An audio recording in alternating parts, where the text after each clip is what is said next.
morning naman. Ang ganda ng costume. How do you feel after the Good, I feel good. Congratulations to the whole team. Yes.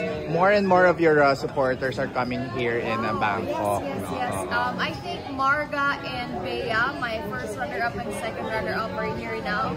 The crown and concept arrived also, so little by little, guys, laban. And I would just also like to ask for your support and for your hard reactions, for your share. Best in national costume photos are up in Miss Grand International Facebook page and Instagram page. Guys, ilaban natin.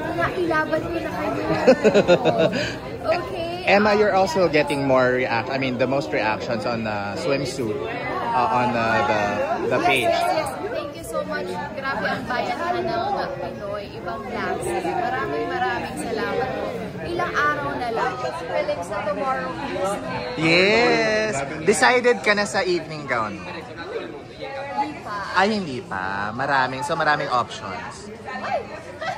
We're going to call ALP later for the final session. Ah, talaga. How happy are you to be basking in everyone's love and attention with your national costume last night? I am just really grateful that people are appreciating our hard work and they're seeing that Filipino women are here,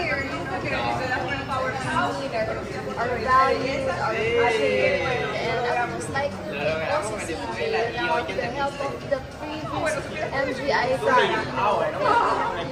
this wouldn't be possible.